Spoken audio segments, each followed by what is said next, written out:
This video will go over using a buffered angle change to set up the angle for Stallord Skip. I will demonstrate first.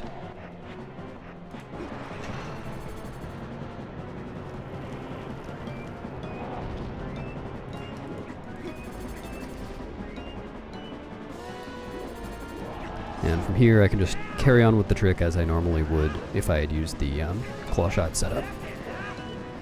So the first thing I want to point out is that because I did the angle setup over on the entrance side of the arena, Stallord faced that way longer and actually didn't attack that direction. And so that makes his second attack not even come close to hitting me over here, which means I have a lot of time to get the cat, which is pretty nice. It means there isn't really a time crunch for getting the angle in the first place.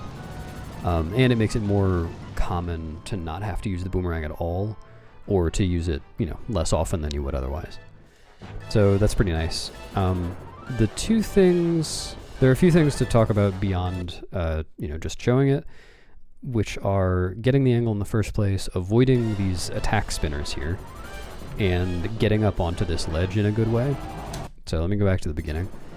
For this angle buffer, I'll show the frame, or like the visual cue. This is what I use as my visual cue, is Stallord's spine over in the bottom left side of the screen. So when Stallord's spine is about this far away from the left side of the screen, then it's good. And it's pretty easy to tell. So I'll show the frame before that and the frame after that real quick. So if I go one more frame to the right, then Stallord's spine is touching the left side, so that's obviously not right. And if I go one more to the left, then it's just farther away. So if you get used to seeing this, then you're good. And I don't recommend looking at his head because it's kind of bobbling around. So I want to buffer so that I can get a perfect angle increment. See, that was not far enough. I can just go back and try again. Too far, and perfect.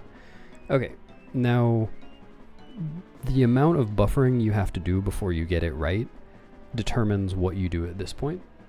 So I'm going to make a save state here. I had to buffer 4 extra times, right? Because I missed it the first time and the second time, and had to buffer both directions. So a total of 5 buffers instead of the minimum 1. Or 1 after the initial item wheel. And that means that the spinner... I made a save state, so I can just close this. That spinner is pretty close to me. I think I still have time to get on, before it hits me. But on this side, because that spinner was so close to me, I can expect to get hit. No? Okay, I barely made it. But basically, if you end up getting on this spinner rail right in front of that spinner like that, I hesitated for an example, then you're going to get hit over here, like that. So what you want to do in that case... Okay, try that again. What you want to do in that case is just get off here and wait, and then go.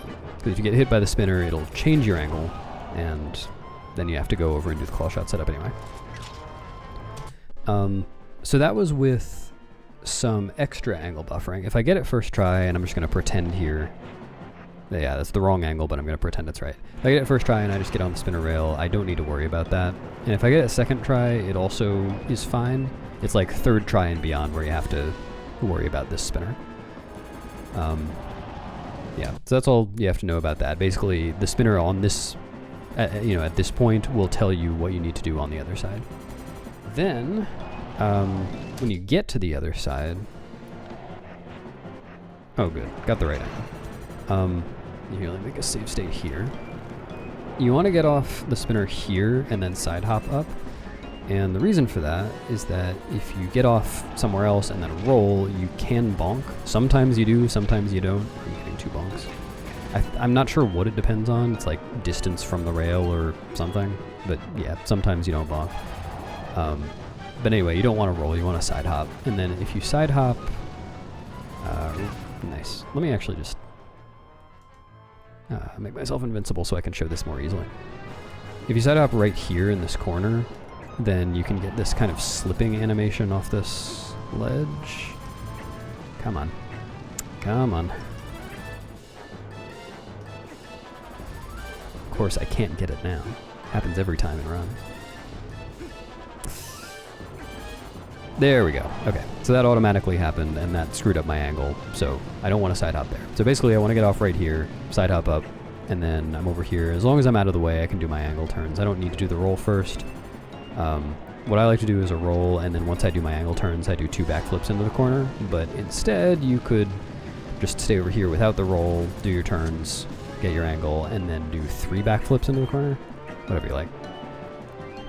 So that's all the important stuff. And then lastly, if you screw this up in one way or another, if you just void out, then you're exactly in the same position that you started in when you entered the fight. So you can just do the exact same thing again.